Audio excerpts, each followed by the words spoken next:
వందనాలు. నా పేరు సునీత. నేను చెప్పబోయిన కన్నతవాక్యం పరిశుద్ధాత్మ లక్షణాలు. వాక్య శక్తిని ఇస్తాడు, స్వరసత్యములోకి నడిపిస్తాడు, మనలోనే నివసిస్తాడు, మనలోనే ఉంటాడు.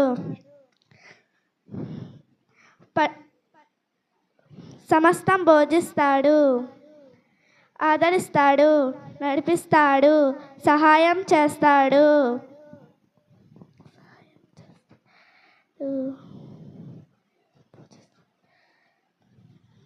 సమకూరుస్తాడు, ఆపద నుండి తప్పిస్తాడు.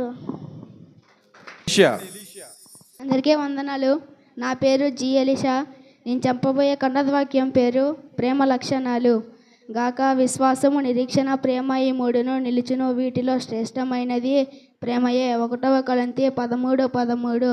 ప్రేమ దీర్ఘకాలము సహించును, ప్రేమ మత్సరపడదు, ప్రేమ డబ్బంగా ప్రవర్తింపదు, ప్రేమ ఒప్పంగదు, ప్రేమ అమర్యాదగా నడవదు, ప్రేమ సత్యమునందు సంతోషించుకొనదు, ప్రేమ సర్వ ప్రయోజనములకు విచారించుకొనదు, ప్రేమ అన్నిటినీ తలుకొనను, ప్రేమ అన్నిటినీ నమ్మును, ప్రేమ అన్నిటినీ ఓర్చును, ప్రేమ శాశ్వత కాలం ఉండును. అందులో ఎలీషా. తర్వాత చివరిగా గరికి నకీలా. సండే స్కూల్ మాస్టర్ గారు